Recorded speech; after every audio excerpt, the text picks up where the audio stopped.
One way or another, you're going to be on the ground in 7 minutes. We want it to be there safely. I'm Chen, and I lead the landing team for Mars 2020.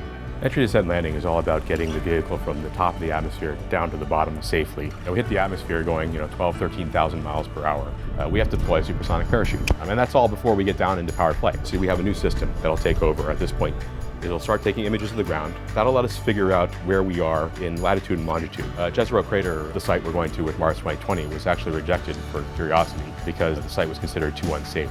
And really, the terrain was way too rough. But now we have the ability to land at these places that we never really could go to before. The Jezero Crater site, if you look at it from space, is pretty obviously a delta. We think that Mars was habitable about 4 billion years ago. So the question is not just where was that life, but also where could it be preserved for 4 more billion years for us to find it later. I worked on Curiosity for 10 years, so this is a very familiar feeling. I think I was too young the first time to really realize what was at stake. Seeing G's on the order of 11 to 12 Earth G's. We are in powered flight. I've been on the other side of this too. My wife was front and center on InSight. This is actually the same seat that my wife was sitting in for the InSight landing. The same seat that I was in actually back in 2012 for the Curiosity landing as well. Coming up on entry.